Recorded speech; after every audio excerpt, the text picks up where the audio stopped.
Join me in the Pledge of Allegiance. I'm stuck again. All right. I pledge allegiance to the flag of the United States of America and to the republic for which it stands, one nation, under God, indivisible, with liberty and justice for all. Welcome, everyone, and thank you. Okay, so on the work sessions, we don't take official action on anything. We just have a discussion and come to hopefully some kind of agreement. Sometimes we don't, but hopefully we do. Anyway, I'm just kidding. All right, so first item is public comments. This would be a time to come up and make a comment about something that's not on the agenda, preferably, but anyone? No public comments. Anyone on virtual? No? All right, next item is a review of the upcoming council agenda, which I mentioned, in Urban Renewal Agency. First item is we're going to have a City Council and Parks Commission discussion regarding the Parks Master Plan. And we have Parks Commission guest here this evening. And who do we have? Coco's here, and I believe there's some online. Who else? Dr. Scott? Okay. Hello, Patty. Okay. Hi, Patty. How are you? Okay. Anyone else? All right. And we have, is Carmen online? Not yet. Okay. So there's three of us, and I believe Carmen Matthews will be joining us, who's also on the Parks Commission. So who's going to handle the Parks Commission? Carolyn? Carolyn's going to do that. Okay, Carolyn. Hi, Jim. I am. Hello, everyone. Good evening. The purpose of your meeting tonight is to go over a discussion about the Parks Master Plan update. The council has identified the update of this plan as a priority, and the Parks Commission has met and discussed it. They met in April and went over the information that's in your packet on the second page. I'll get into some of that in a minute, but I wanted to give you just a little more background. In 2021, you might recall that we came to the council and shared information about a grant on opportunity through DLCD related to economic development. We felt like that would have had a place at their table with the update of the Parks Master Plan, trying to pull in the tourism component into the plan that would A, qualify us for the grant, and B, be another opportunity for tourism dollars in Coos Bay. Unfortunately, that did not pass muster ultimately, but I did include a copy of the letter that the council authorized the mayor to send with that application.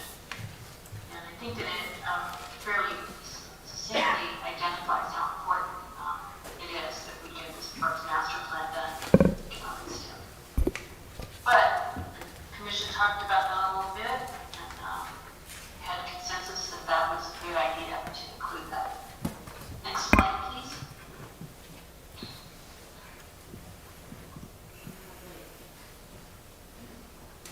Could we have the next slide, please? Thank you. Some issues that are really kind of logistic and funding related. First of all, I think it's important to identify how challenging it is to find money for park improvements grants. And so I think it's important that the city be somewhat judicious in what you include in your master plan. It's fine to plan for the moon, but if ultimately you know the money isn't going to be there over a lengthy period of time, it can be a little self-defeating. We were also talking with the commission about the plan being done hopefully by the end of this year. And from a public outreach standpoint, we still need to have some discussion about how the outreach would be put together and what it would cost. I think that you're probably all aware of what we've done with the Front Street Blueprint, and we'd like to spend a little time on identifying something similar to that process for this process. But we'll be back to you on that. Next slide, please. There's a few key issues that aren't specifically spelled out in the supplemental report that I think would be helpful for you to think about when you talk about about the master plan update. The first is the potential to include land that's not already in the master plan today. There's a few sites that have been identified. One was the Millicola Marsh. You're going to have some new boardwalk areas with the Front Street Blueprint improvements, the overlooks. We have a treatment plant that there had been some discussion about including that in the parks menu in the future for a variety of reasons. But I think there needs to be some discussion on that. And then, of course, there's other waterfront areas in the city that are city-owned to talk about. I think it's important, though, that going on to the second point, that there's a strong recognition that the master plan options you have to include in the plan, as far as properties, are really going to be related to property that's already under city ownership. It's fine to have language in the plan that says you'll work with other agencies that have park areas that like to see the city use. That'd be fine, but to literally plan for those areas, if it's not inside your city ownership or limits and stuff, that's not going to work. And then the other point here is funding availability. I think I talked about that a moment ago, but obtaining funding for these park improvements is somewhat difficult. And so it really does beg the question that if you are going to consider any new park areas, what kind of criteria do you want to include for that? It's something to be looked at. I think you'd want to be very clear about what circumstances you would be considering new properties. There may be areas that you want just as open space, or you want just as a place to be protective from certain behaviors that might not be desirable. You can impose some limitations because it's considered a park, but I think there needs to be some discussion on that as well. Next slide, please. I think that I just covered those points. Next slide, please. After the council and the commission talk this evening, we're going to be requesting council direction, and we're going to go back and summarize outline at the Parks Commission meeting, kind of a potential schedule. We also need to secure some cost estimates for the public outreach and come back to the council with that. And once we have a decision on the outreach for the public, I think that the work on the update can end. Vice Chair Crowley is here, and I would look to he and Dr.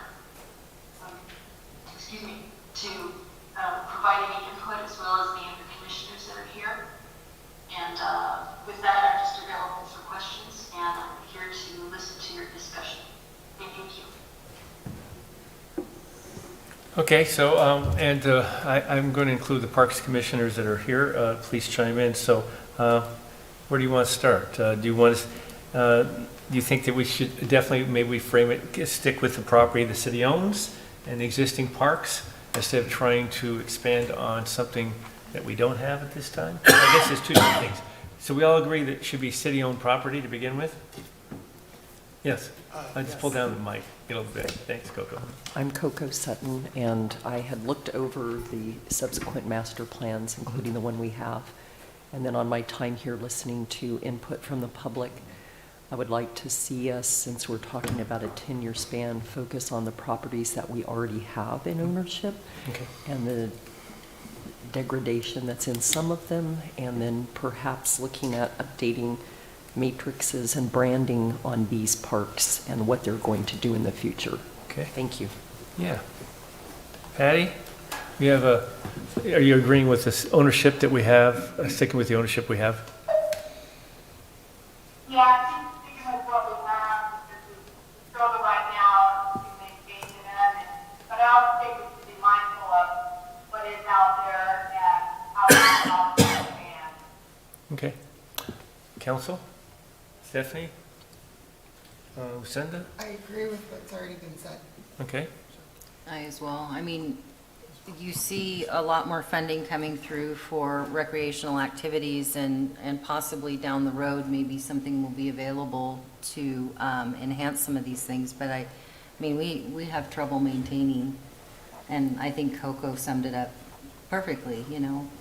We do have some degradation in what's existing already. So I think the focus needs to be where we already have property. Yeah, and I agree with those comments also, and I really think that we should focus on the existing parks we have. I think even if we will have some city property like the old Plant 2, I think it's availability down the road, but I would like us to really try to take care of what we have.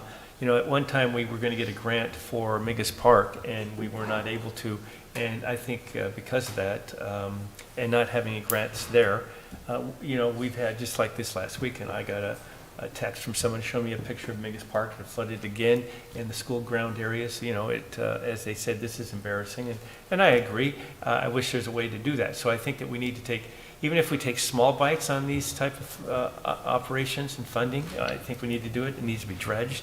Empire Lakes, John Toppet's Park, there's things that need to be done there. And these are our two most popular parks, I believe. And so if we can at least start there, I think. I'm not sure how the rest of everyone, how everyone else feels about it. And then, you know, we're working on Front Street, so to some degree that, I guess that's been talked about as part of the plan also.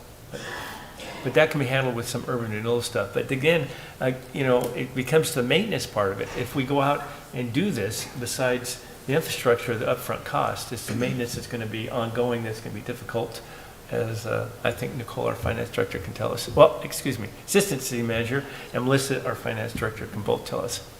Carmen, welcome. We're talking about staying with just the ownership of city property for parks.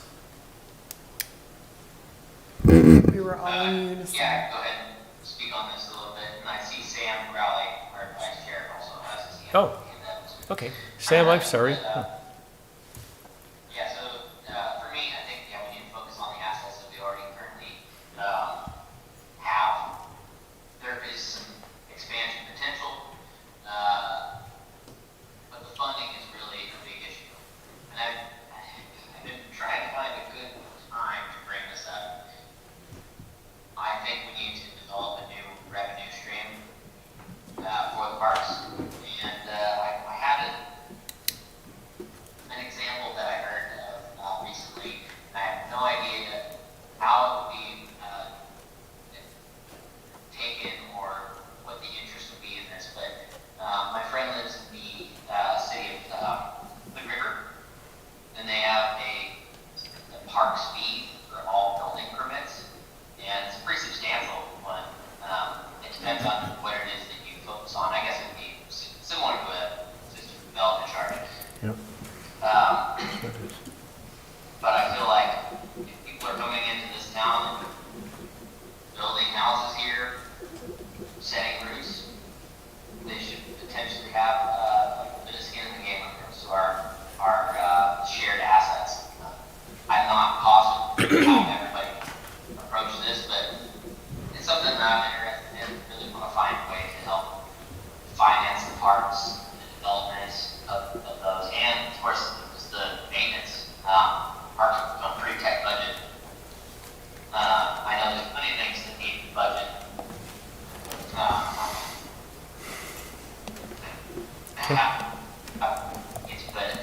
It was interesting, and my friend said he went to this building permit, and it was $15,000 bill, $5,000 of it was for parks. I mean, I'm not saying it was but he started thinking about it. He's like, "Excellent, that's a heavy lift," but he's like, honestly, the reason why I live here is because of the books. So he felt more ownership over them, and he felt he was part of the community in a much larger way. I'm just bringing it up. I don't really have a full on skin in the game, but I thought, that maybe precipitate another conversation about, is there a different way that we can start to build budget line item? Okay. Thank you. Sam?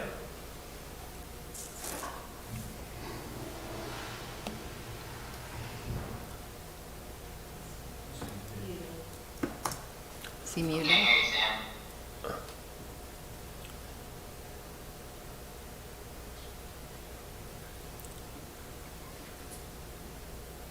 Okay, keep trying, Sam, and once we hear you, then we'll let you chime in and give us your comments on and your thoughts. So please try to get that squared away. I was just going to say that I think, Carmen has a good point that we have to look at things differently. Just because it's been done this way for so long, the reality is that what's coming in funding-wise is not keeping up with what needs to be done and the cost of having those things. And I mean, look at the just the recent library vote, how protective folks are of those amenities we have like parks and how important that is to the livability of a community. So I don't know, I think 5,000 might be a heavy lift on something like that, but something that creates another way for people to buy in literally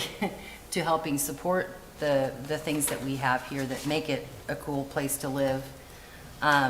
We went to Mingus Park from the time I grew up as a little toddler, I mean, it was just, that was someplace that we could walk to, and then discovered later in my teenage years, Empire Lakes. And I think that with the events that have happened over the last couple of years, being outdoors and those natural things that we have here that we've taken for granted and building upon that is going to be important. So we got to find a different way, and I don't know what communities are doing that, maybe not reinventing the wheel. Somebody has a good way of doing it. I think it's something that we definitely should consider and see if staff can come back with some recommendations. Does everyone agree with that? Yes. Okay. Carmen? Real quickly, the concept of adding some kind of parks, beach, and building permits, I was just bringing it up because it was an interesting concept. And I'm not sure if they were doing a flat fee or if they're doing a percentage or what it might be. But I also think that it'd be interesting to get input from, say, the building community, contractors, or even the Chamber of Commerce, just to see what the polls would be like if we did tack on some kind of parks amenity fee. So, maybe that's not the route we want to go, but it's just, a little bit further direction on that. It's thinking outside the box, though, and that's what we kind of need to do with this. So, Carolyn, what else do you need from us? I mean, I know that, so how are we going to fund this plan? I mean, I know we're going to, what's the intent here? We didn't get our grant, right? We did not, but I believe that at a staff level, we kind of reached the conclusion that we were going to just try to do an update of the existing plan. Okay. Rather than start all over with a brand new plan. Given other duties, Okay, I so, think you would be relinquished to try to undertake something that a consultant would normally do. The only exception I think we'd look for would be to see if we could have a professional handle the public outreach. I think that would be much more effective than us trying to do it ourselves. so it says here you're just going to kind of go with and feature the important pieces of the plan, go through it, and then come back with some recommendations on how to update what we have. Is that correct? Yes. Okay. And you your said, comments about retaining the current land area and not really adding new land area really falls into that concept of doing it this way. okay. So, and the Parks Commission's in favor of tackling this and moving on with it, I presume, right? I mean, that's what they're here, and we're discussing this, correct? Yes, this is Coco. I think Carmen and myself were identified in our last meeting as being liaisons with Okay. going through this current plan and assisting with getting things outlined. For example, on page 78 on section 7.7 financing. There was an indication in 2012 community survey, and I think that's what you're alluding to, getting updated professional help with that outreach scenario, and then looking at SCORP or other items that are already available to us and the census data that's been recently updated.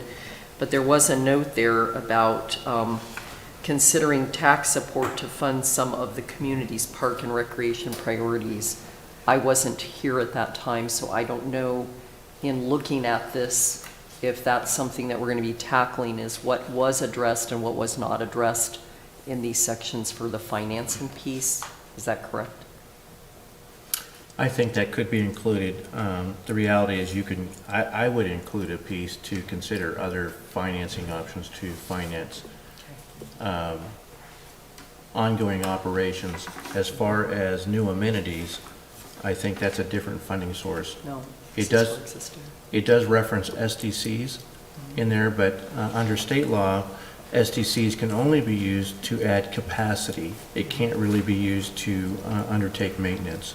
So that has to be carefully considered. Plus, before you can actually assess SDCs, you actually have to go through a very long process and create a plan, and then only those funds can be used for projects that's identified within the SDC plan. And that's kind of a basic overview. It's actually much more complex than that. Yeah, and I believe this council had no interest in moving forward with SCDCs at this time. So that would, and even if we did, it would be a long process to get there. So I don't think that's a way to go. As Roger said, Pleasant's not even available for us as an option. Well, one of my questions would be, is it conceivable when we're looking through this to remove those items, since this is a 10-year forecast, that are not in the scope of what we would be doing, as opposed to casting a wide net? Being Carolyn? more focused? So Yes. we can remove things from this, correct? Or things can be Of removed? course, Okay. of course, I anticipate, just from my own experience, that with this update, you're going to see additions, deletions, things like that, and it's certainly feasible to remove it or modify it. Okay.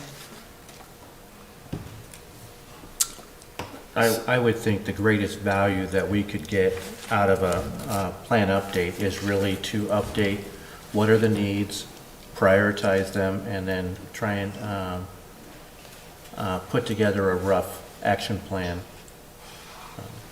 And the reality is, I think the other thing is that the city, we may want to have in here to have the city consider securing professional grant writing services to go after what funds may be available. Well, I would support that. I mean, anytime we can get any funds, and if we have to get someone to go ahead and do that for us, and they have a insight and help, because I know that staff sometimes is limited on being able to do that also. So that's been successful in the past. Was successful with the Egyptian Theater and some others. So anyway.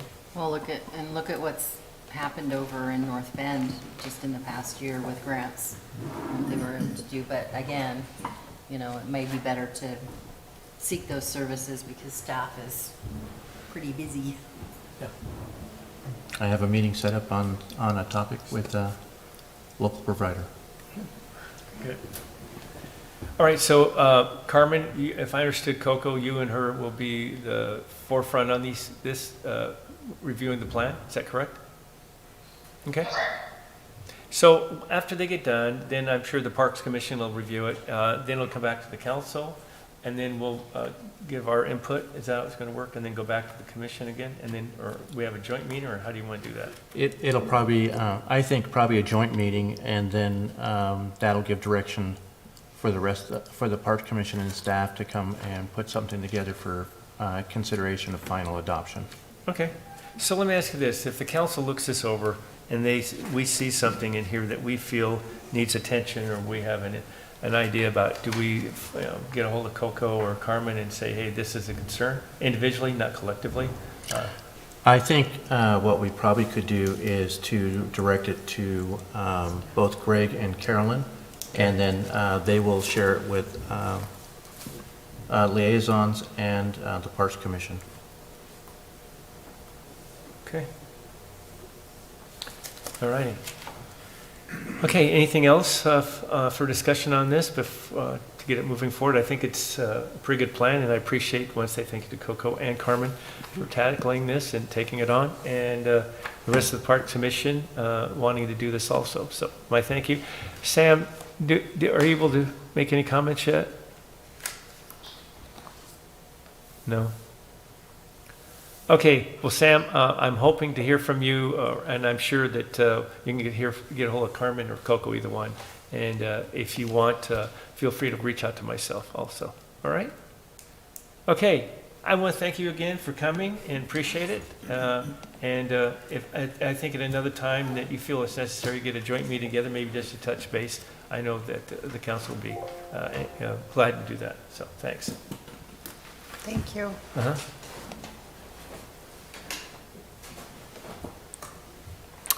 All righty. Next item is public hearing regarding submission of a USDA grant application.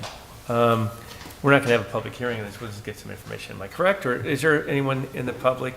I guess I can open public hearings. How are we going to do this? We actually need to open it, whether or not we have any public who may participate, but it's part of the USDA grant requirements that we take public comments on this application. So public comments at the work session and at the council meeting?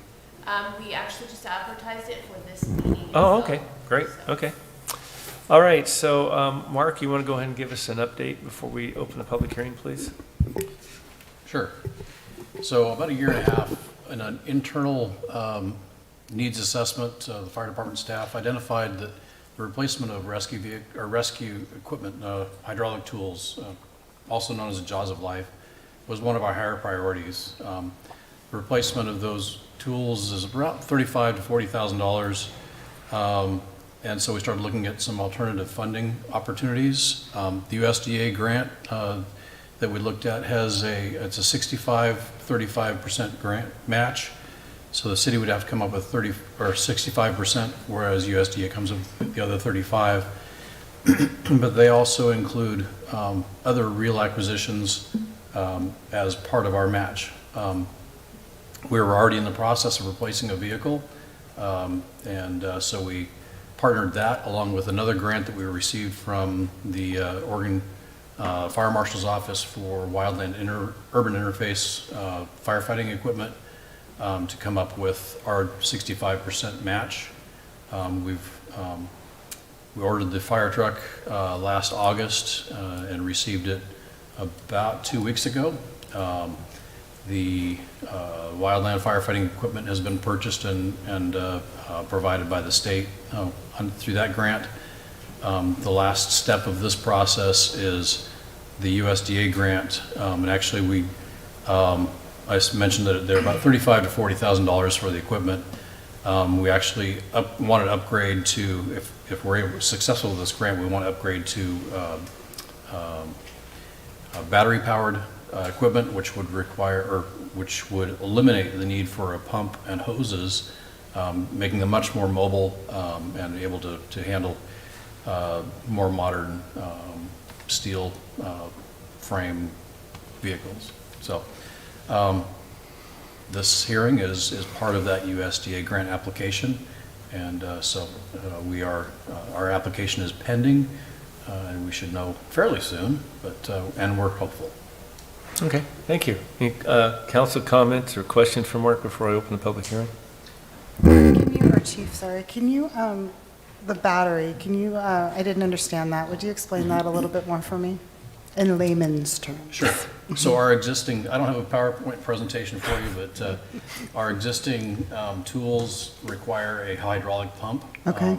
Basically a internal combustion engine or like a lawnmower engine that runs a pump, and hoses that connect to each of the tools. And so you operate the tools utilizing that hydraulic pump. Okay. The battery-powered ones, battery power is evolved to the point where it's off of like a 18-volt, 24-volt replaceable, rechargeable battery that we can keep charged up, and it's enough. The technology is good enough that will operate the tools, which means that they're much more mobile. We're not tied to that pump. Okay. Take them over an embankment, or we can, much more easier to deploy. Okay, I got it. Thank you very much. Okay, anyone else on the council? Okay, hearing none, I'll open the public hearing, take public comments on the grant that is before us for $24,550. Any public comments? Mayor? Yes. The actual grant is for 50,000. I apologize. Does it say that here? No? Okay. The grant, I stand corrected. It's going to be for 50,000. Grant funds in the amount of 50,000 instead of the 24,550 I mentioned. So any public comments on the $50,000 grant from the state? Okay, hearing none, I'll close the public hearing. And no action this evening. Okay. Next item is revision to the Coos Bay Municipal Code Title 17. Carolyn? Or Jim? Yes, hello. Okay, all right. There's a couple of amendments that we'd like to talk to you about as potential work for the planning commission and ultimately yourselves. Very minor, but they are important. The first is to create a definition of development, and that's outlined in the staff report.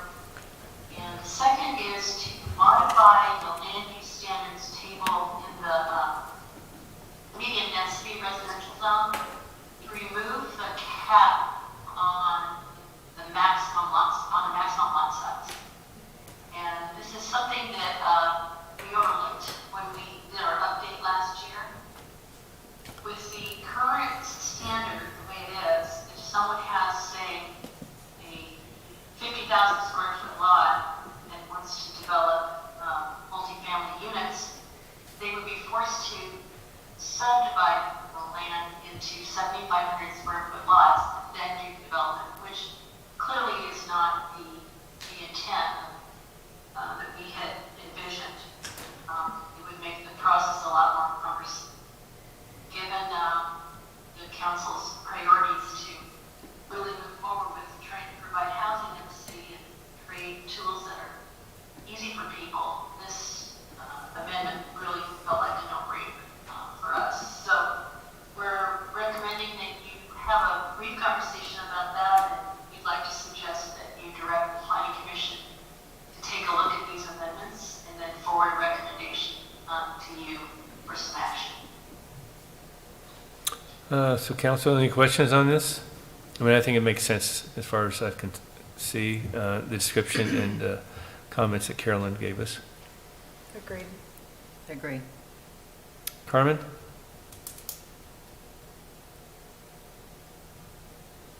Okay. Oh, there he is. None here, sorry. It's all right. I haven't connectivity issues, I don't know what's going on here. Okay. So did you hear what the comment that Carolyn made about having this go back to the planning commission and coming forth for us? So instead of having 7,500 square foot lot, for like multifamily dwellings, that should be changed. Otherwise, it's a little bit cumbersome. Is I correct on that, Carolyn? Yes. I think this is in keeping with your goal about reducing barriers for development. Okay. And this could easily be then sent over to the Planning Commission for discussion and suggestions, and then back to you in the form of an amendment. And it's great that it's going to happen quickly, and we should have it back in the June 21st meeting. That'd be nice.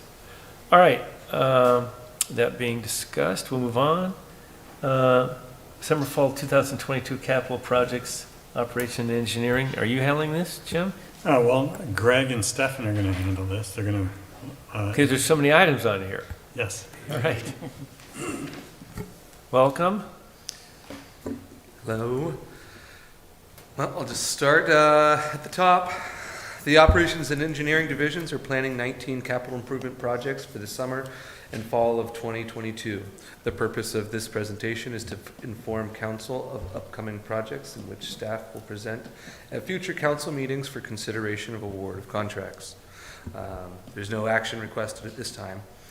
With coming into the drier months, staff is planning construction of 11 water quality projects, 7 street rehabilitation projects, and 1 parking lot project. Following is a brief summary. Wastewater treatment plant 2 chemical feed system. This is the construction of a permanent chemical feed system at Plant 2. The design is complete and much of the construction is being performed in-house. We expect this project to be complete by the end of August. Wastewater treatment plant 1, upgrades, final design. Major upgrades are planned for Plant 1. This will include a new secondary clarifier and chlorine contact basin, and upgrades to the electrical system, control system, and the chlorine distribution system. The design will be in progress for the remainder of the year and into 2023. Wastewater treatment plant 1, operations building remodel. This is a complete remodel of the operations office area. Design has just begun and construction has not yet been scheduled. Wastewater treatment plant 1, headworks. This is a replacement of the screening system at plant 1. This project is starting on May 23rd and is expected to be complete by the end of June. This is the first step in the treatment process and will reduce maintenance and improve process for the plant. Collections and maintenance office remodel. This is a complete remodel of the collections and maintenance office area. The project is nearly halfway done and expect to be complete by the end of July. Pump Station 6 upgrades. This is the complete reconstruction of Pump Station 6. The design is complete and the project is being advertised in June. Pump Station 9 upgrades. This is for the complete reconstruction of Pump Station 9. The design is complete and the project is being advertised in June. Pump Station 12 upgrades. This is for the partial electrical reconstruction of Pump Station 12. The design is currently ongoing. Pump Station 13 upgrades. This is for a partial electrical reconstruction of Pump Station 13. This design is currently ongoing. 9th Avenue Road repair, the road to the lagoon. The road going to the lagoon has started to fail. This is a critical piece of our water quality infrastructure. The repair will maintain our ability to remove biosolids from the treatment process. 5th and Bennett Avenue storm and road reconstruction. This is for the complete reconstruction of the storm sewer and the road at the intersection of 5th and Bennett Avenue. North Wasson Street rehabilitation. This project is located between Newmark and Cheddar Avenues. It is approximately 480 feet in length and 35 feet in width and includes a grind out and overlay. Michigan Street rehabilitation. This project is located between Empire Boulevard and Cayman Street. It is approximately 1,174 feet in length and 35 feet in width and includes a grind out and overlay. LeClaire Street rehabilitation. This project is located between Newmark Avenue and Ocean Boulevard. It is approximately 1,557 feet in length and 35 feet in width and includes reconstruction and grind out. North 14th Street rehabilitation. This project is located between Myrtle and Nutwood Avenues. It is approximately 430 feet in length and 35 feet in width and includes a total reconstruction. Anderson Avenue Street rehabilitation. This project is located between Broadway and Bayshore Avenues. It is approximately 115 feet in length and 40 feet in width and includes a grind out and overlay. Central Avenue rehabilitation. This project is located between North 11th Street and Ocean Boulevard. It is approximately 950 feet in length and 12 feet in width and includes a grind out and overlay. Alder Street rehabilitation. This project is located between Broadway and Bayshore Avenues. It is approximately 180 feet in length and 35 feet in width and includes a total reconstruction. Green parking lot. This is located at the southwestern corner of the 3rd Street and Central Avenue intersection. The parking lot will also serve as an overflow for special events, e.g. Farmers Market, Fun Festival, Blackberry Arts Festival, etc. Budget implications. There's no budget implication at this time. The specifics of budget implications will be presented with each individual project contract award at future council meetings. All right, questions? With that said, are we using TUF funds on some of these projects? Yeah, yes, we are. We will? Okay. We'll be using that TUF funds on those. Okay, And then also the Anderson Avenue Street rehabilitation, that's already done. okay. Great. It'll actually be a combination of funding, because you'll also be using some of the special levy urban renewal funding for downtown, and then additional urban renewal funds in the Empire District. Okay, thank you very much. So the green parking lot, what time frame are we looking at? Is that going to interfere with some of the, Oh, yeah, I'm going to be It will. Stephanie to punch on this one. Some of the, like the Blackberry Arts Festival and the Fun Festival? Is it going to be complete by then? Mhm. I would have been requesting just today, I sent out an email and asking when are we going to be done with the design and when can we get it advertised, and I haven't heard back yet. But I have been pushing Okay. on that. Who's designing it? That's dire. Okay. And also, just for, wastewater plant two, we just built. And so, have we been using a temporary chemical feed? Yeah, so it was unknown if it was going to be needed, the chemical feed. Ideally you run plants without chemicals, but due to the lack of alkalinity coming to the plant, it wasn't able to run correctly without an alkalinity feed. So this will take care of it then? Yeah. Okay. So was that a design, it's got nothing to do with us. Was that a design error that, Yes, I believe so. But, and our design consultant agreed to design the fix. We're just paying for the, okay, fine. All right. So we would have, so say even if that it was again. designed, we would still have to I pay think that's for it. important. Right. How is that working? the design consultant agreed to do the design for that. So they're taking care of that. We're just paying for the actual capital improvement. Which we've been responsible for either way, correct? Correct. Okay. This might be a really good segue. I know that currently the chlorine plant in the Northwest is down, and so there's been some discussion among staff about, getting the necessary chlorine. And during that discussion, I was very pleased to learn that when we took over operations of the wastewater treatment plant, we were using about 200 gallons a week of chlorine to do disinfectant of the wastewater system. And under the leadership of staff, and right here is our person, that actually has been reduced to 100 gallons a week. Wow. So, and we should celebrate the fact that we're at 7 months of meeting permits. Yes. So, I was just going to say, this is resolving an issue that we had prior to, even with the onset of that plant coming on board, we had issues. yeah. And I know Stefan and his team, and it is certainly a team effort, have been putting a lot of time in and fine-tuning the plants and working to resolve issues, and then planning some of your capital projects to further resolve issues. Good. I did have a question on the Central Avenue rehab. Is that both uphill and downhill? Or is it one side of the street? This is Greg Hamblett. That answer is we're going to be doing the westbound lane at this time, so going up the hill. There is maybe some minor repairs on the downhill or the eastern bound lanes at, I think, 12th, the intersection of 12th, that will be part of the rehab project as well. Some potholes over there that be addressed. Pretty big ones. Yeah. I watched a car in front, multiple cars in front of me swerve around that one coming down the hill. Yeah, and we're it's- going to address that with the upcoming project. Okay, perfect, thank you. Anyone else comments? Well, I want to thank you, Stefan. Great. Thank you so much. Appreciate it. Thank You bet. Thanks, gentlemen. Mr. Mayor, I was just going to say, if you do have updates on the green parking lot, I would be happy to carry something back to the Downtown Association just so that they're aware, Absolutely.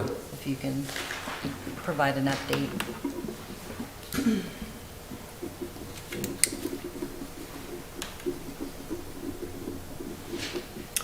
So the next item is approval of upgrades to the 2014 water quality TV vent. So I don't see Jennifer here, so is that you? Stefan's gonna take this one. That's why I was standing. Oh, all right. Wow. Good, Stefan, you're just going to stay up there, right? Yeah. Good, thank you. Staff is proposing upgrades to the 2014 TV van utilized by the Water Quality Division. The upgrades consist of camera and video equipment and software. No action requested at this time. Major duty performed by the Water Quality Division's collection crew is investigating sanitary sewer and storm. This is accomplished with a video camera. In 2014, the city purchased a vehicle outfitted with video investigation capabilities. While the cameras and cables are only 8 years old, the environment in which this equipment is utilized can be harsh and does affect the useful life. And as with most technology, due to the age of the equipment, it is now unsupported by the manufacturer. The vehicle is still functional, however, staff is recommending replacement of the video equipment. According to Section 6 of Resolution 22-02, amending public contracting rules, the Oregon Public Contracting Code does not apply to this type of upgrade equipment purchase. However, where practicable, competitive quotes shall be obtained. Staff reached out to 3 vendors and had each of them demonstrate their equipment and associated software. The 3 quotes obtained are as follows. Coos for $161,271. True North equipment for $159,355.16. And SWS equipment for $235,219.92.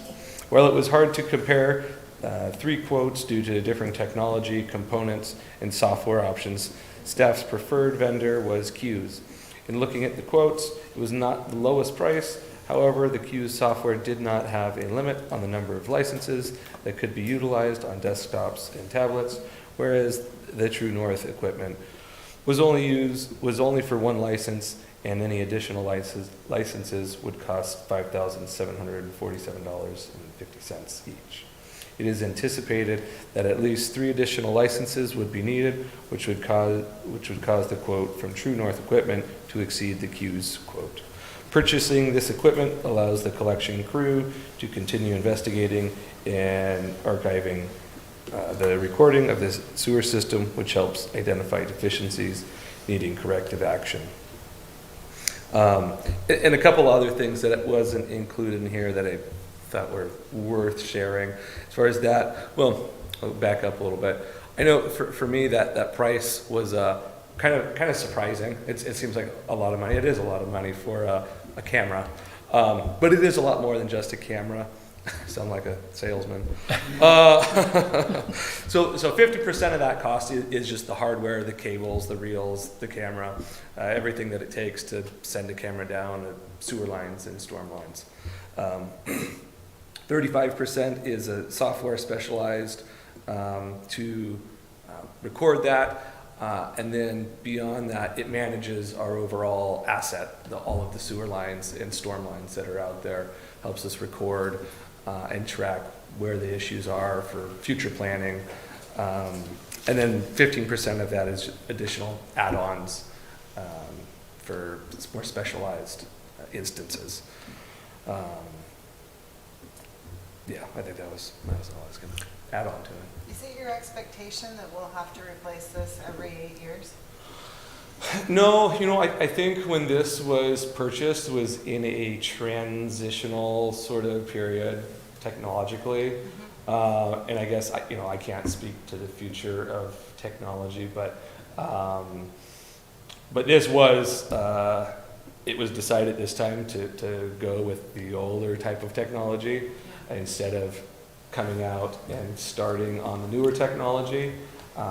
It's not expected, but I couldn't speak to it for sure. Thank you.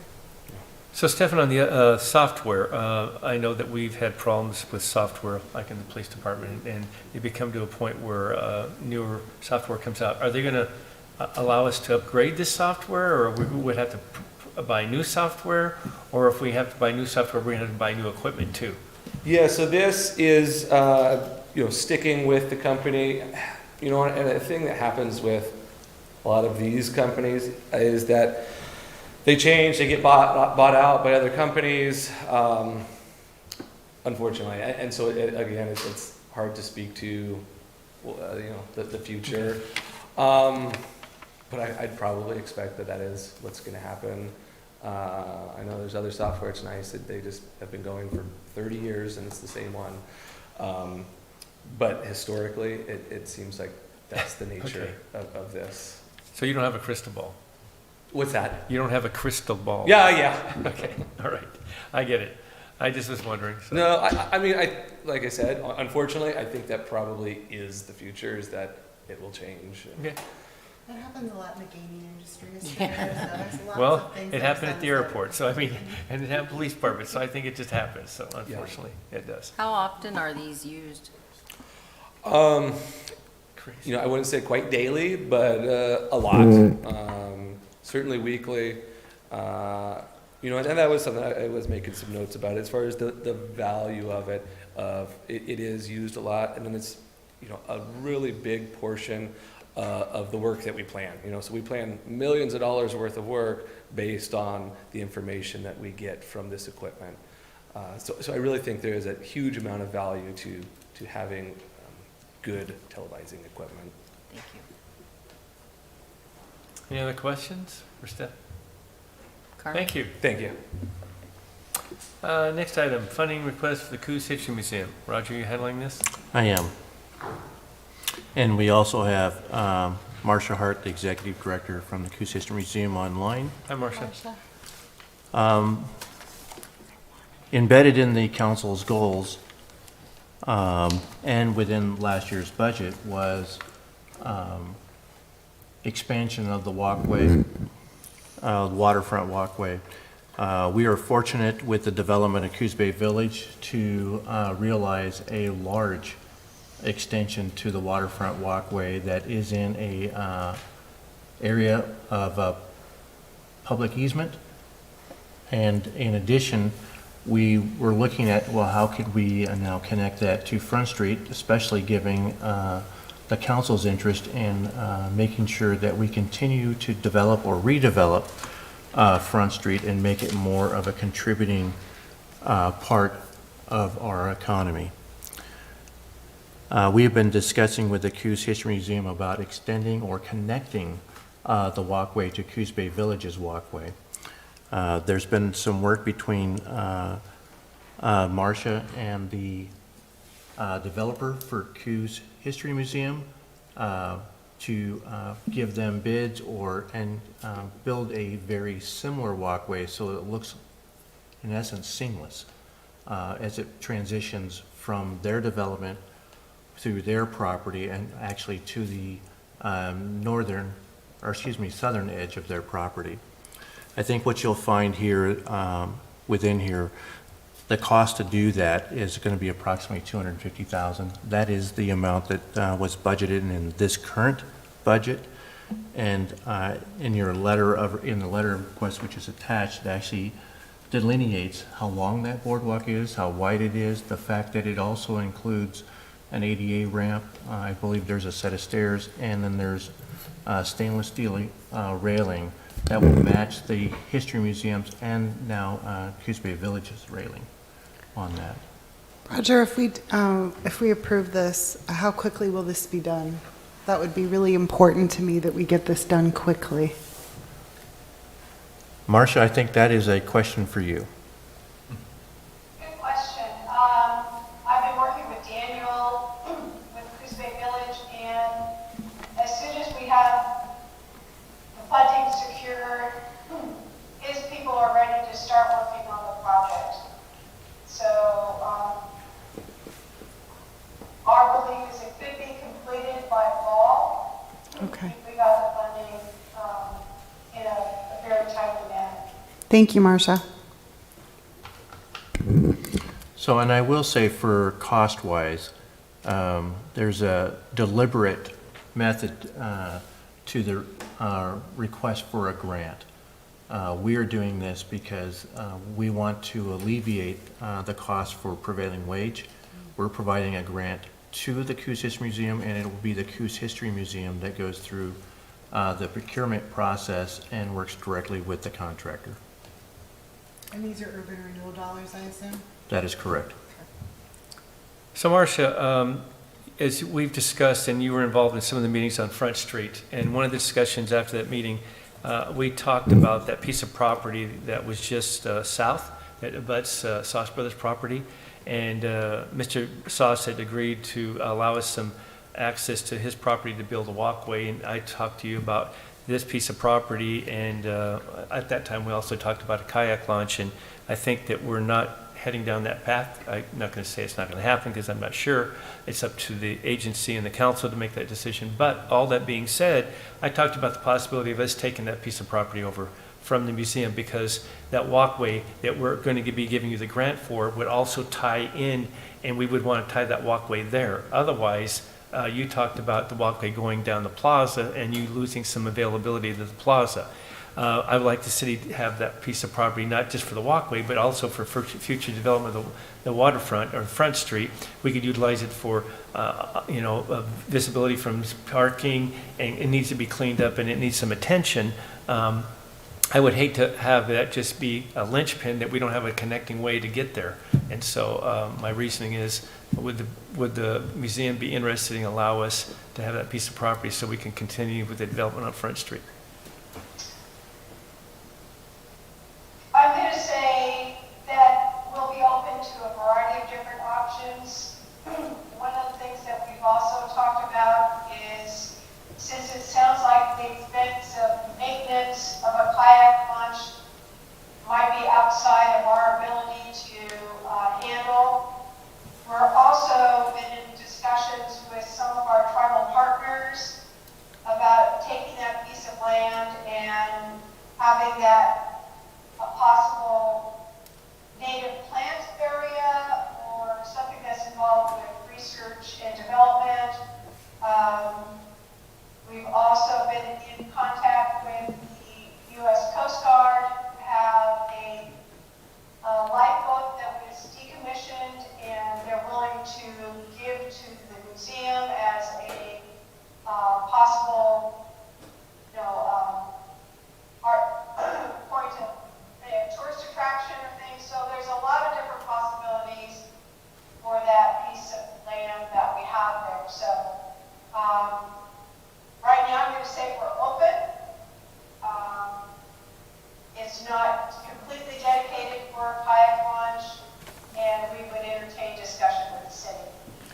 Well, I'd like to tie these two together, to be truthful with you, Marcia, because if we give the grant for $250,000, and I'm not sure how the rest of the agency feels, then that's done, and then we have this blank piece of property that needs to be developed in some fashion. I'd like to know, because my intent, and I'm not saying the rest is because it's still, again, up to the agency and the council, but I would like to start at that piece of property and work our way south. I think that would be the best starting spot for Front Street. So that's why it's kind of important to me that we try to get this resolved on how we're going to move forward and tie these all together. I think that makes a lot of sense, Mr. Mayor. So combining them, I think, would be the right thing to do. So, maybe if, you want to talk to your board, unfortunately, Sarah's not here at the moment. I know she's on the board. If we can have that discussion and kind of get an idea of how this is going to be all done, because we are trying to move forward somewhat in a quick fashion on Front Street. So anyway, that's my thinking. I think that's a really super important point to make, because we can't, change our focus away from downtown. And I don't want it all stop there either. I think it's a really important point to make. I know that there's been a group working on the Front Street stuff, and that's probably part of that vision is getting stuff connected. Exactly. So It's a beautiful walk. I hadn't done it ever I've lived here all my life, and just the dog and I just kept going. It was cold as heck because the wind was blowing, but it really is a beautiful walk, and it has a lot of historical value, and I would hate to not connect that somehow. Would Roger just need to work with the board on that? Yes, what you could do, and this matter is going to come back to the agency at your first meeting in June, you could conditionally agree to provide the funds contingent upon a successful agreement to tie in the waterfront walkway to Front Street through that parcel that's currently owned by the museum. I'm agreeable to that. I think that'd be great. And then it would come back for final ratification for the agency. Am I correct? I mean, We could figure out a way to do it so that we don't lose a lot of construction time Sure. Yeah, we don't for the lose time. museum. Okay. Great. Well, does that sound all right to you, Marcia? Yes, actually, I have a board meeting tomorrow. We just had a board retreat to update our strategic plan, and I can bring this up at a board meeting tomorrow. Okay. And if you need someone from the city, I mean, I think Roger would be glad to be there. I mean, I'd be glad to be there, express my opinion. Again, as long as it was understood that it's just my opinion, and there's 6 others that would have to make that Well, decision. but you do have the two of us. I don't know how Carmen thinks on this, but we are supporting your opinion, Mr. Mayor. Okay. All right. Well, thank you, Marcia. So, Roger, you can get with Roger if you need to, or myself. And yeah, so thanks for coming. Appreciate it. Great. You bet. Thank you. Bye.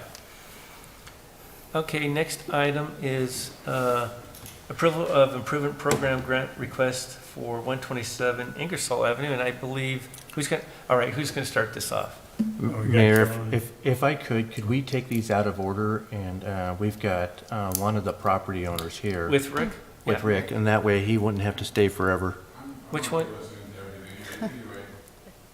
Okay, that's going to be Bayshore, correct? Be sure. Okay, so let's do that. Let's go with the approval of the improvement grant, program grant request for 790 North Bayshore. And Roger, do you want to handle this, or Jim, or where do we start? Carolyn was going Rick? to handle this. Carolyn. Carolyn's going to Carolyn. handle it. I'm sorry, Carolyn, I didn't put you in the queue on that. I apologize. Okay, all right. The agency is being requested, a grant is being requested of the agency for $100,000 for the 790 North Bayshore Drive project. This Front Street Food Trucks project would have exterior space for up to 8 food trucks and outdoor seating.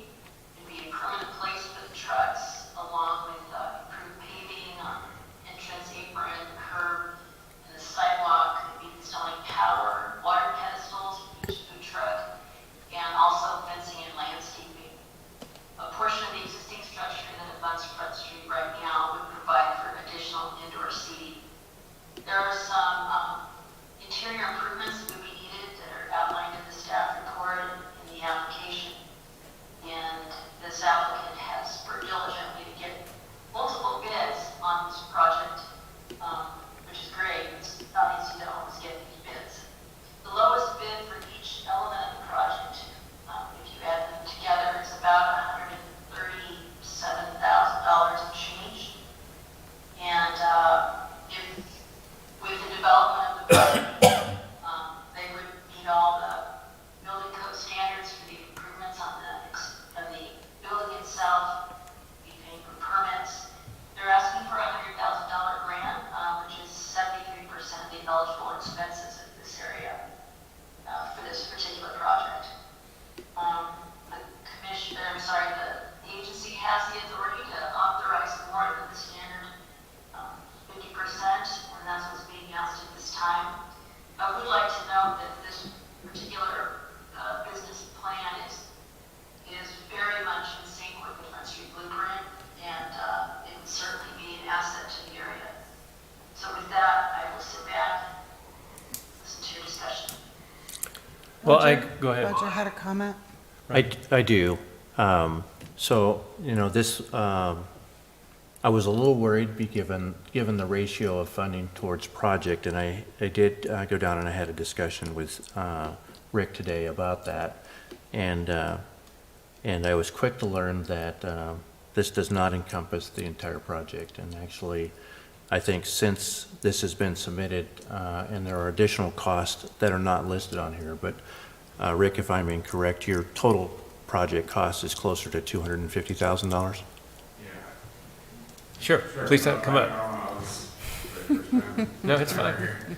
Just give us your name for the record, please. Yeah, my name is Rick Stevens.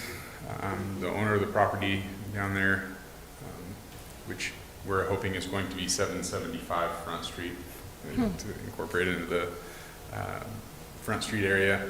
The project does include, what was submitted at least, just a brief overview, some 101 frontage for paving, which would, in my opinion, greatly clean up that area. We've already done a lot of work to try to clean up that area of 101 from what was previously there. So we're getting both sides. We're going to be improving the Front Street side as well as the 101 frontage with paving and making it look really clean. To Roger's comment, there's a lot of plumbing that we have discovered for the building. Some of the main plumbing lines are needing replaced, which is going to have a lot more excavation, a lot of which I'm doing myself to help save money from both sides. I just did some quick addition in my head of what some of that. It's about $55,000 worth of excavation, plumbing. I'm on the spot, and there was one other element in just that $55,000 that I think really fits within the umbrella of the development grant. And there are some other costs that don't really fit within that. But ultimately, the total project is going to cost close to $250,000, which is way more than what I was expecting to begin with. And I really appreciate the consideration of anything, If we approve the grant, how quickly can you get it done? He started.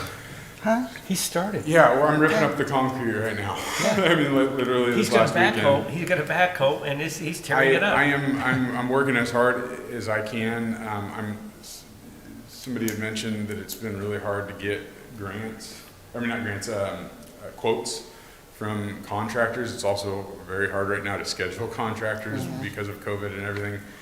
If everything goes through, I've got Knife River on the schedule for mid-July. If everything goes as planned. I'm waiting on some, that was the other thing, engineering. I wasn't expecting to have to, because there was pavement there already in the back half of the lot. I wasn't expecting to have to, when I tore up that pavement to replace it, having to have that engineered. I didn't, just because I'm not a developer. I'm not, I'm just a guy. So, that was another cost that I'm going to incur that I didn't realize I was going to when I submitted this grant through. That's me, our plan. I don't know how much, if you guys want me to explain the project in any more depth or anything, but I don't know exactly what this form looks like on a normal basis, but I can answer any other questions.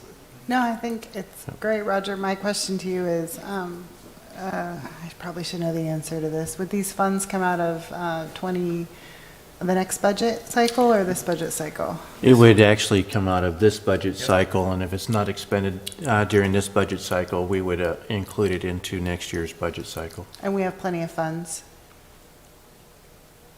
Attached, hopefully, I believe, we've been attaching that worksheet to each of these grant requests so we can watch what those balances are as far as what's been approved in this year, and even some carryover. We do have some fiscal year 21 coming into this year, So, and Roger, what I'm hearing you say is you have a lot more confidence with this based on the conversation that you had. Yes, and I can confirm that he's doing the work because I actually had to get him off the excavator to talk to him. Okay, thank you. So I guess my question would be, the whole point behind these building improvement things is to increase the funding that goes into urban renewal fund through, improvement, which means more money coming back through taxes. When we're doing, I see a big portion of this project is the food truck thing, which has a building on it, so there is some building improvement. But how confident are you that, we're gonna clean up a lot that's gravelled and is probably causing some damage to, the streets around it and Correct. things like that? This is an excellent question. And yes, the goal of the agency is, one, to remove blight and to improve economic conditions, to further economic development within the area. And this covers both those. It will provide additional value to the property as it's improved. So not all of it adds additional value, but there is quite a bit of it in additional value that will be added just through the paving of itself. And I believe there's a gate system being put in as well, if I remember right. Yep. Yeah, correct. We'll have gates, really nice iron gate at the front, make sure that the trucks are secure at night and to beautify the area. Replacing the sidewalk there. Currently the sidewalk is barely even a sidewalk. It's mainly like gravel and grass, and the one pavement part is actually flowing into the property instead of away. It's a mess. Anyways, they have that. It also, I don't know if this is applicable to what you guys are talking about right now, but there will be, as of right now, 3 new businesses that I have on board. The drink area, like the beverage station, will be a new business. We have one the taco truck that it's actually open now. They're waiting for the project to be able to move in.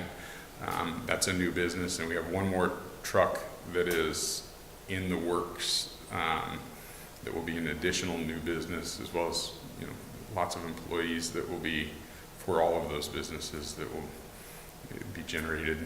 I know that's not specifically what you're concerned with there, but it'll be great for. I am. I think we have to have a careful balance between what is transient or considered a transient business versus what is a brick and mortar. And I think we just have to be cautious as we're doing that, so that we're not taking away from businesses that, that have a building that pay a significant portion into that fund that funds our projects and other operations within the city. So I think it's applicable. A new business is fantastic, and I love to see growth like that. But a business license is different than, buying a business and a piece of property, and like you've done with real deals.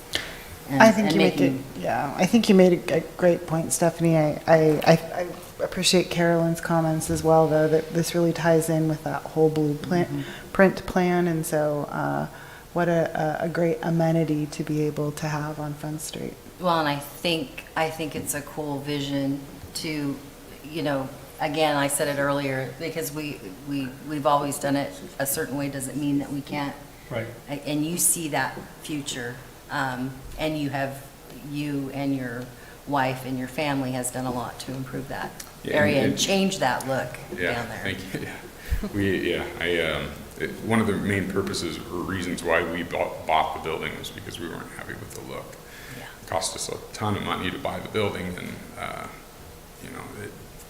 that was the reason why. It looked like a junkyard, like what it used to be, and we want it to look like a place where people want to go.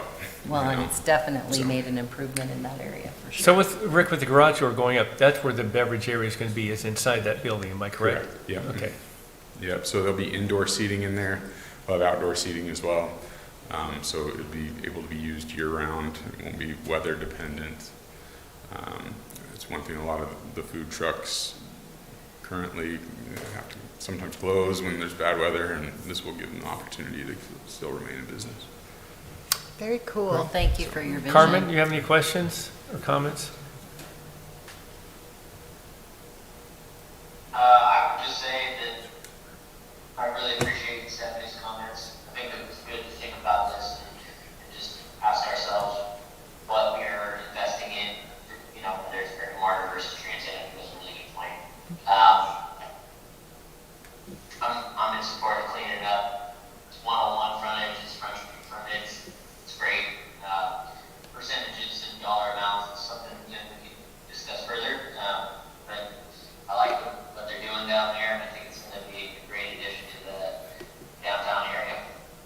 Okay, thanks.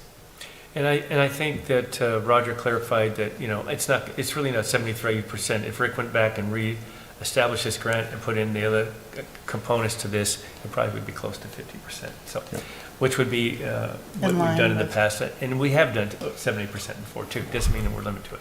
But anyway, it's something that we can discuss. But I support it, and I think Stephanie's points were clear, and they made something that we need to think about, but also it's something new. And so in my mind, this is both. It's, you've got the food truck, but also you're doing where the money is, it's going into you're going to pave it. And if I understand correctly, this is kind of a new tact. I mean, you were going to put some used cars there, weren't you, at one time? No, I was thinking about using that for storage when they first came in.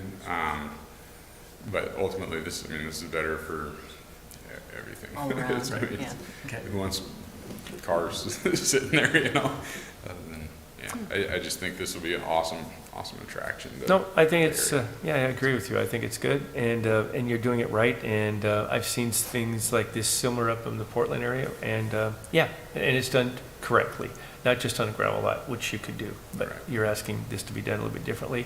So, good. Good to see you. Thank you. Hope that when we have this come before us formally, that we can make those 2 points about. Certainly, and that will be coming back to you in 2 weeks. Okay. And Yeah. we'll get the updated amount, so we can include that Right. as well. Well, I don't know if you need to, but you can. But Well, I think at least verbally vocalize that. yeah, because- we can. Yeah. Because it does look a lot different. And we can certainly add the goals, the Urban Renewal Agency goals that this is achieving. Yes. All right. Cool. Okay, I'll put that on. Thank you for Thanks, coming and Rick. hanging out for so All right. long. So we can- And I walk down frequently, so I'll see you down there digging it up, right? Yeah. All right. He's got a shovel for you too. Okay, so we'll go back to, let's go back to the other grant on 1271, 127, excuse me, Ingersoll Avenue. So who's going to handle this, Jim? I think Carolyn's got this one as well. Okay, Caroline, I apologize. I just don't want to recognize you, I guess. No worries. It's me. This is a request for a $25,000 improvement grant from Sharon Baldridge regarding improvements on Ingersoll for driveway access, parking area, paving, and fencing of the property. There's been some concern about, the visuals of the property, and I think she believes that this will help a great deal. She's already removed a dilapidated section of the structure. She's in the process of making other exterior improvements. She was able to get 2 bids for the project, and the lowest bid comes to a minimum of $43,587.44. So the $25,000 ask is 57% of the eligible expenses. And so for clear, Improvements, I'm sorry, the improvements that she's looking at doing are work on the driveway as well as the fencing that I mentioned would be that black ornamental steel fencing that we now require in these areas. That's So- all. so if this piece of property is across from Farr's and next to Subway, am I correct? Yes. Okay. So when this originally came to us, they were just looking at assistance with the parking lot, and we were being advised that they were going to put up a fence around it. Debbie went back and talked to them and said if the amount was increased, would they be amenable to putting up a wrought iron fence? And they were very agreeable to that, and that's why you see the $25,000 amount. I think not only is the paving going to be beneficial to the city streets, because anytime you can take a gravel lot and then pave it over, you're actually going to save the lifespan or increase the lifespan of the adjoining street, because it keeps that gravel from working itself against the pavement. But moving away from a chain link fence to a wrought iron fence only adds to the value, I guess the scenic value of that property. So, So any comments, anyone? Carmen, Stephanie? I think that was kind of the whole intent of expanding the improvement program, and we talked about that. Yeah. Fencing, fencing can be improved that way. And I think like Rick before, that makes a big difference right there on 101. Yeah, and I think, I don't know, was it last council meeting or the one prior, that we talked about, including paving in the Correct. urban renewal? So this fits into that criteria. And Roger had stated that we had some individuals that were interested in potentially utilizing it, so. All right, so this was for, Lucinda, just to update you, this was for a parking lot that's going to be across from Fars and next to Subway. And they're going to do a fence and pave the parking lot with some, it's a used car, they have some used cars there. Okay, thank you, Mr. Mayor. All right, next one is approval of an improvement program grant requested by 225 West Lockhart Avenue. Carolyn, I'm going to guess it's you. Yes. This request is for improvements at 225 West Lockhart Avenue. I believe you might recall Mr. Ledesma, who came to you a while back for another grant. The grant that he's requesting is for $30,000 for site access, maneuvering, and off-street area parking. To date, he has completed improvements to the interior and the exterior of the building of about $80,000. And the request that he has at this time, while it would be coming during this budget year, he's requesting that it would be available out of next year's budget. So that being said, we'll your discussion and we can move forward from there. I would just add that he has successfully completed his other grant and made substantial improvements. To my knowledge, he has been an excellent neighbor to Cobank Village next to him. The building itself is the former building that housed Chambers Plumbing and sheet metal, and it does look substantially different. So it fits in the guidelines that an applicant can go for 2 grants within a calendar year? And I always preface that this is a program of the agency, and the agency makes the rules and can amend the rules or choose not to follow the rules should you wish. You do have the available funding to undertake the project, and even with his other project, it is substantially lower than some of the other projects that's been funded throughout this year and last year. Okay. That area probably receives a lot more traffic because of Cobank Village. I would agree. So is any questions on this proposal or ask for this one? Okay. All right, we'll move on. Let's see, we're going to talk about the establishment of a multi-unit property tax exemption, and I'm guessing, Roger, you're handling this? Yes, I will. Housing has been one of the main topics and one of the substantial goals of this council, and it's for a good reason. Coos Bay, like many other communities, not only across this state but across the country, are facing a housing shortage. We have more people who need housing than there is housing available. To the council's credit, you have undertaken a number of projects to, one, reduce barriers through the amendment of the city's development code. You undertook a number of projects to include, but not limited to, you provided gap financing to a developer who redeveloped an unused upper floor in a downtown building, which provided 11 apartments, and those apartments now are being utilized by OHSU students. And while they don't reside here, the fact is, before this, they were using duplexes in town. That freed up those duplexes for other people to use. In addition, you provided grant improvement project funds to building owner, and actually it was 2 buildings, both the Koski and the Tioga. And with some of those funds and through investments of their own, they have taken a number of apartments that were unutilized and not in service and put them back into service.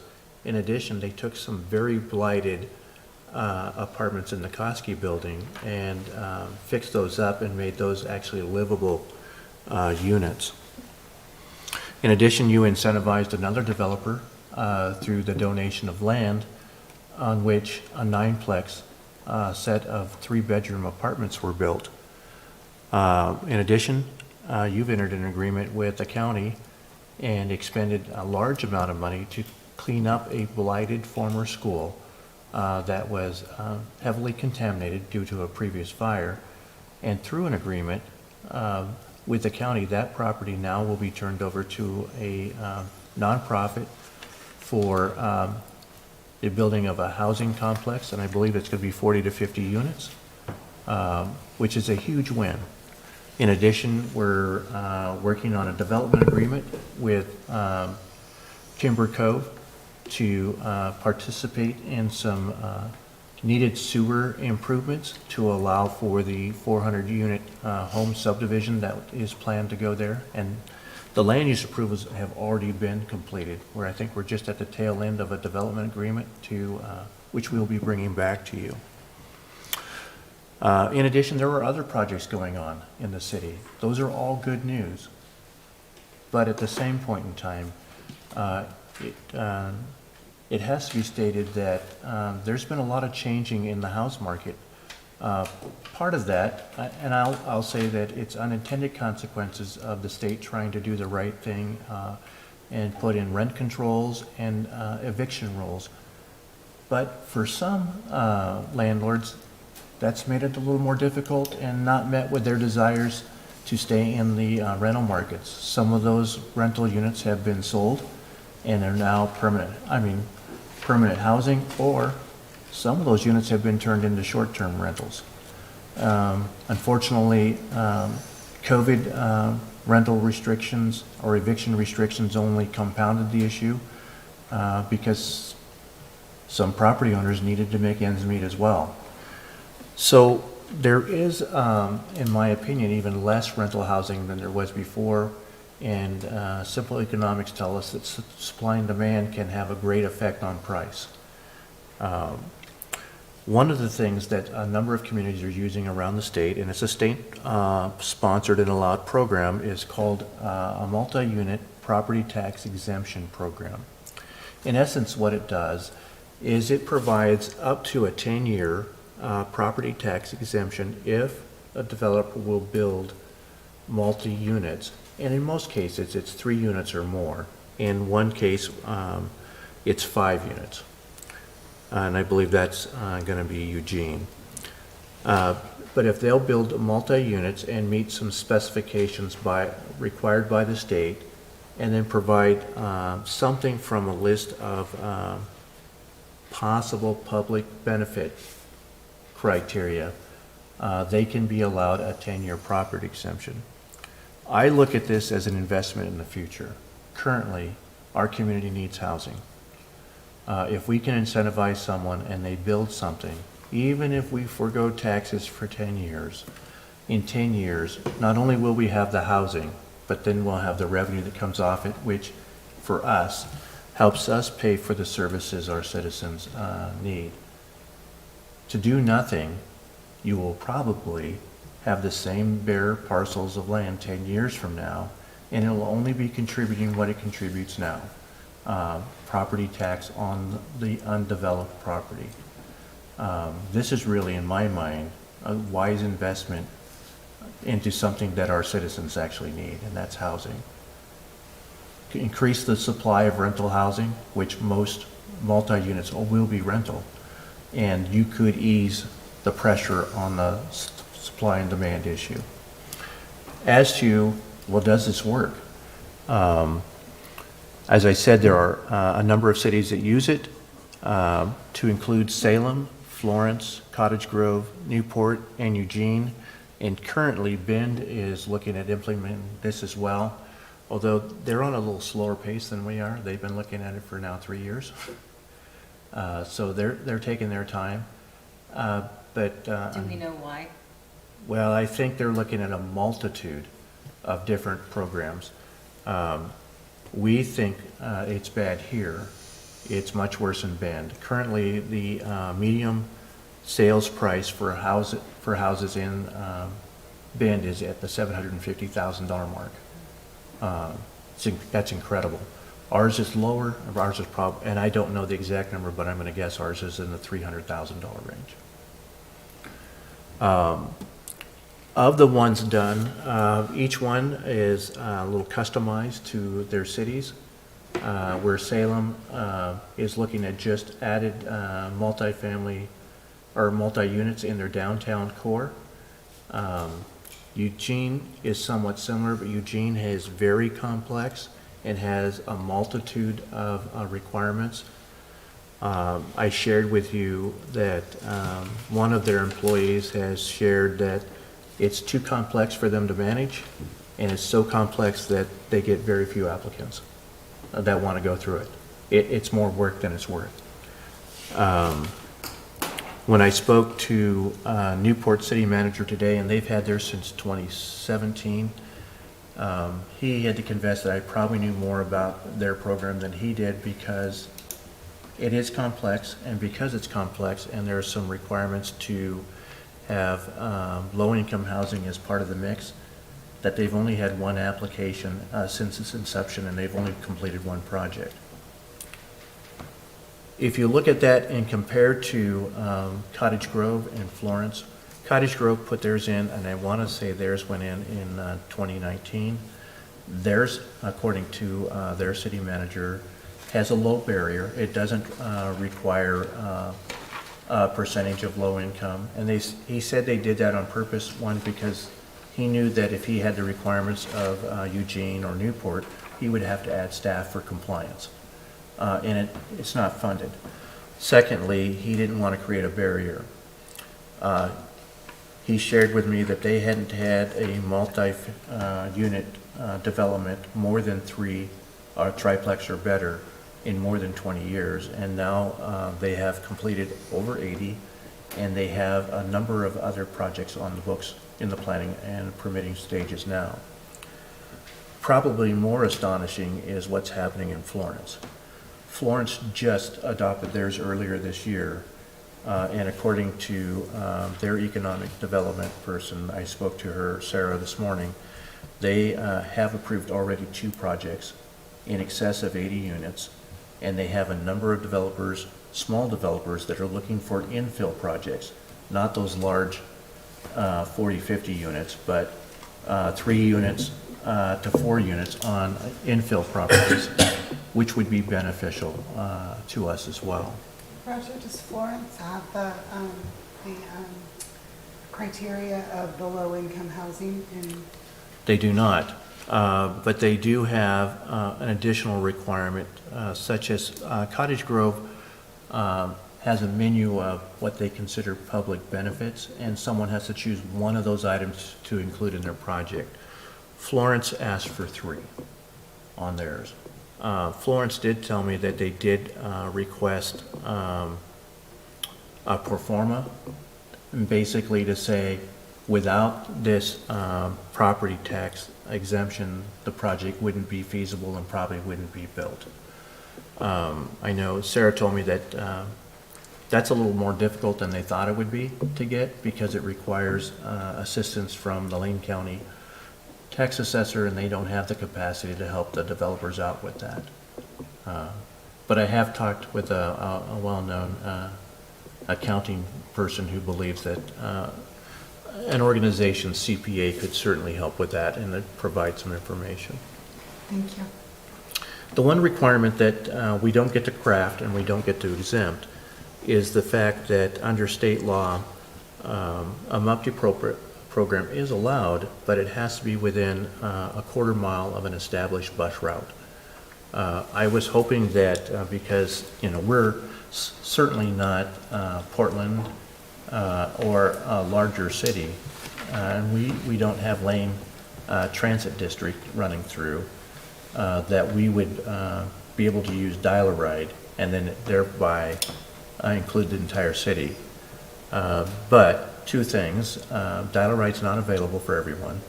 And then secondly, under the city attorney's review of the ordinance, that's just not allowable. That's not an exemption that we have currently. So I have provided you maps that were drawn up by our GIS specialists that show where the existing routes are today and what areas would be allowed. I would say that currently East Side's not in there and Inglewood's not in there, although Inglewood will probably be added when the old Inglewood School is developed. That's been a discussion already with CCAT and the developer.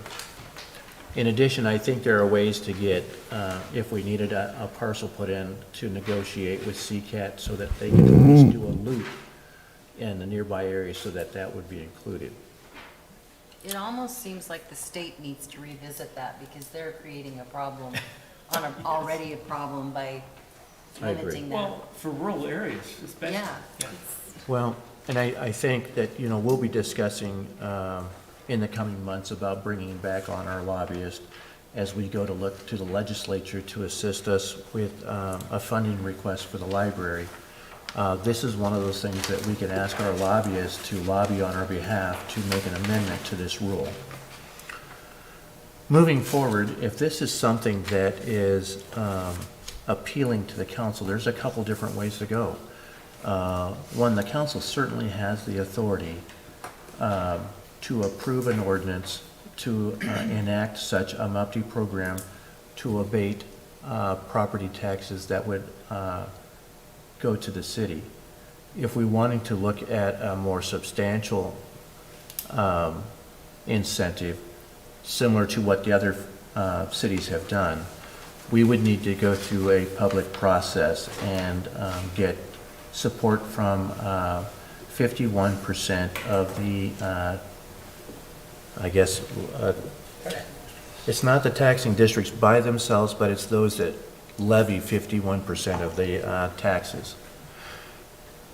I don't think it would be that difficult to get because each one of those organizations are facing the same problems our citizens are facing. They're having a hard time attracting and retaining people because of the lack of housing that's available.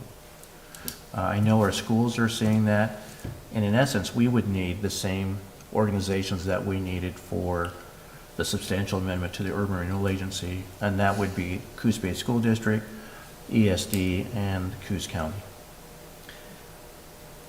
You positioned this, I think, perfectly, Roger, because I wanted it to be all about low-income housing, but to your point about supply and demand and making those barriers, lifting those barriers so it's easy, right, for people to do this. I'm in support of it, and the least amount of barriers, I think the better, because we'll get more housing units in our community, which ultimately, hopefully will, if we have enough inventory, we'll see those rental, we'll have more availability, and we'll see those costs go down. Yeah, and I think I would just add one more thing, just to provide you a glimpse of our future. We are very fortunate, and things are positioning themselves right now that, and low income is very important, and it's a huge need. But when we're looking at the Inglewood School project that could bring, let's say, 40 or 50, Gloria Day Lutheran project, which could bring 40 or 50, those are two huge projects for Coos Bay. And while I hate to be outdone, our friends in North Bend have been working on this issue as well. And there are two much larger projects in North Bend, which, in my opinion, we are all one community. Right. And our citizens, for most of our citizens, it doesn't matter where they live. It's just that they have a place to live. But they have a potential of a 175 unit project going in North Bend. And they have a redeveloper who has purchased the St. Catherine's building that's currently in progress of redeveloping that into 1 and 2 bedroom low-income apartments, and that'll equate to 163 units. Combined with all of them, will well over 400 units. And these are based a little bit lower income, right? That is correct. So we're meeting that low income. Now we need that affordable and workplace housing component in the rental market. I agree with Lucinda and your comments. The only thing is, I think that we need to put in there, the transient accommodations, this cannot be used for transient accommodations. Correct. I have a problem with that, bed and breakfasts or hotels or any of that. And actually, that is part of the state law. Okay. And then the other thing that I think that we should exclude, and I'm not sure we can do it in Empire, is this should not be available in urban renewal zones. The reason being is that we are giving funding through the urban renewal, and then to give a tax incentive rebate, I have a problem with. Plus, I think that it can be twofold, in my opinion, that we can use urban renewal funds to help that, and then keep these taxing abatements and zones available outside those areas to help increase those developments. But then we run into that issue, but I have 3 points that I was thinking about. But then we run into the bus issue, if we talk about moving it outside. Does it have to be 10 years? Does the state law require it to be 10 years? I mean, Up to 10 years. Up to, so it does not have to necessarily be. That's my concern, is that,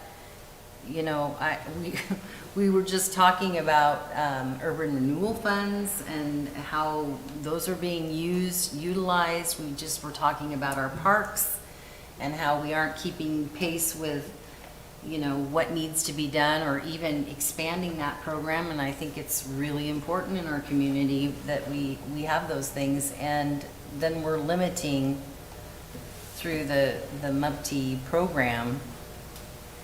I think we have to be careful how long we do that, but what's the tipping point where it doesn't make it Well, we could plausible for a change it, developer? right? That's my thought, is if we get some new development, couldn't we? We don't have to keep We don't have extending to this keep out, it that right? way. We could say, okay, actually, we've got a lot of development, let's reduce it to 5 years. Or Could we do could that? even, we can Unless you're the eliminate, guy right? at the end of 5 years that just got No, he a gets 10-year. 10 years. I'm just talking No. in the future. Yeah, about- I think 10 because it's the attraction and it's kind of set the tone, and I don't want to say that we're competing with Florence, but we are in some fashion. If we can have the same 10 years. What I'm saying is if we get a lot of developments, we can pull this, we don't have to allow this to happen any further, right? We can. That is correct. We can cap it. Each application is on a case-by-case basis. Okay. So you can approve them, but you say you implement this and you approve 5 projects this year. Those projects, if you had a 10-year window, would get the 10 years, but you don't have to continue the project in year 4. You could say, I'm not taking any more projects. We have enough, so only those that have already been approved will get that 10 years.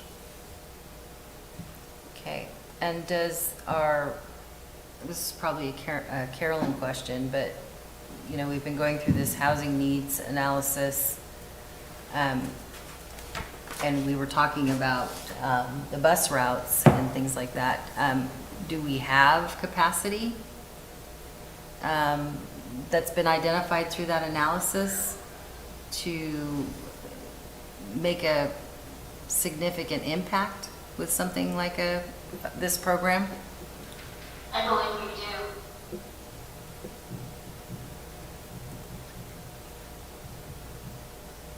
I think that's all the questions I had. You guys answered. Carmen, you have some questions or comments on this? Once again, Stephanie brought up some great points.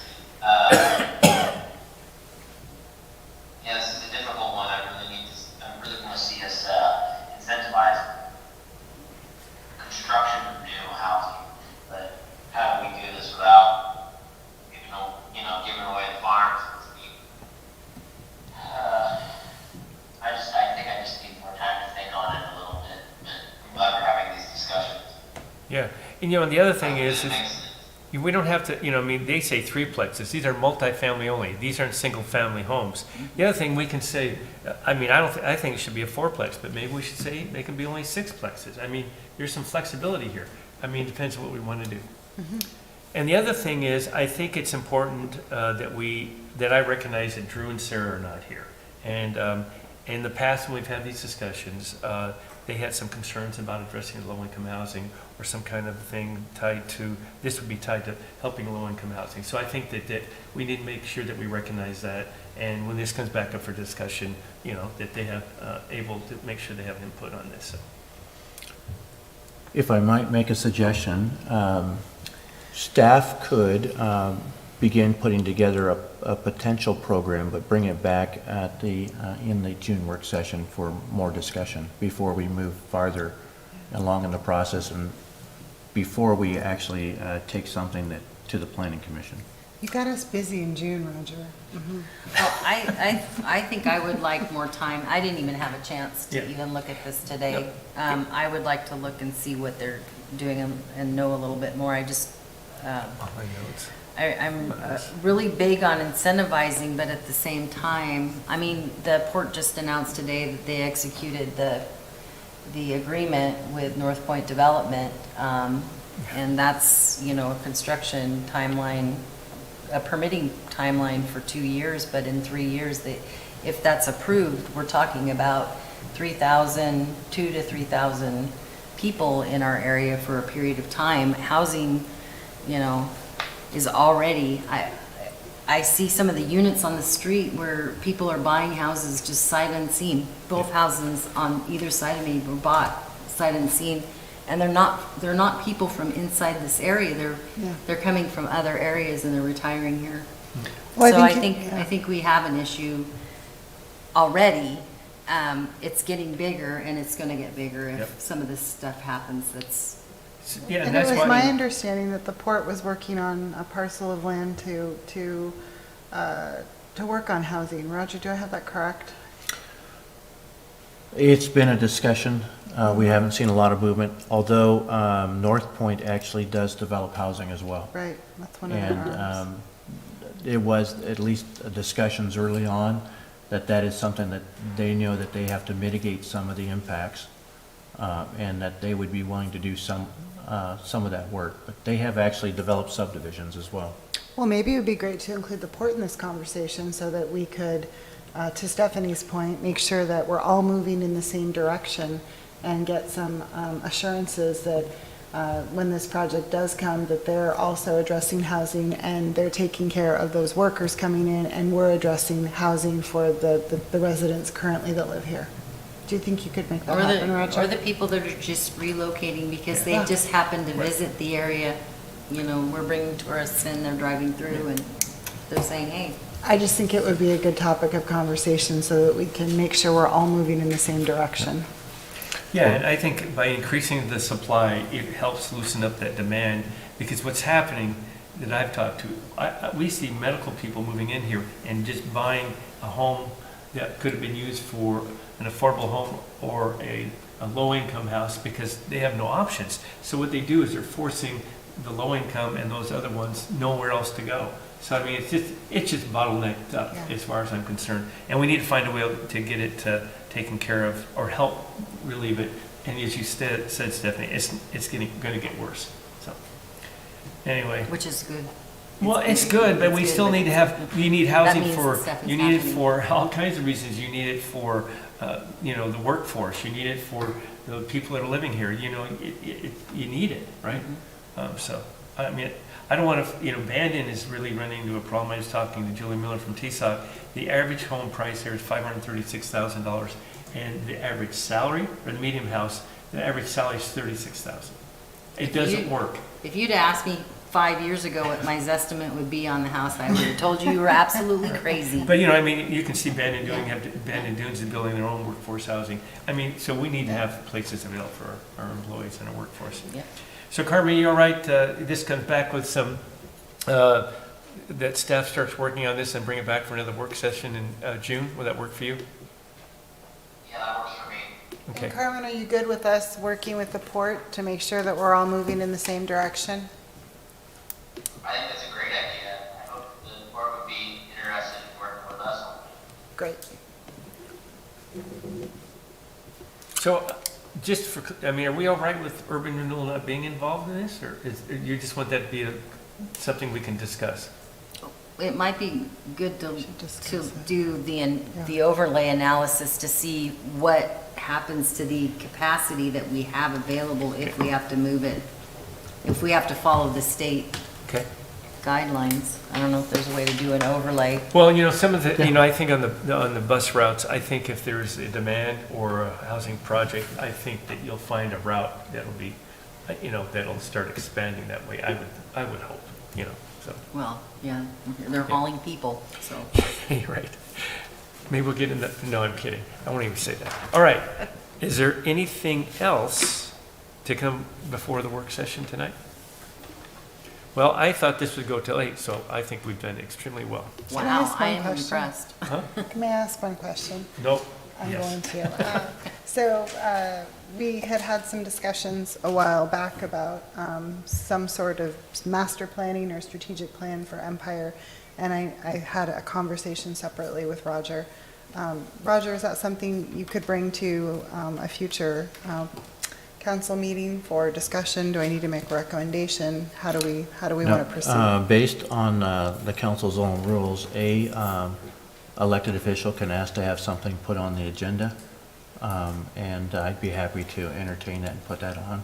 Okay, that'd Do be we great. want it on a council agenda or a work session? I feel like a work session is a better place to start, and then move It's a from there. big topic. Okay, yep. Sounds good, we'll put it on. Anyone else, anything? Hearing none, we'll adjourn the meeting. Yay. Lots of good Thank you. stuff. Thanks, Carmen. Thank you.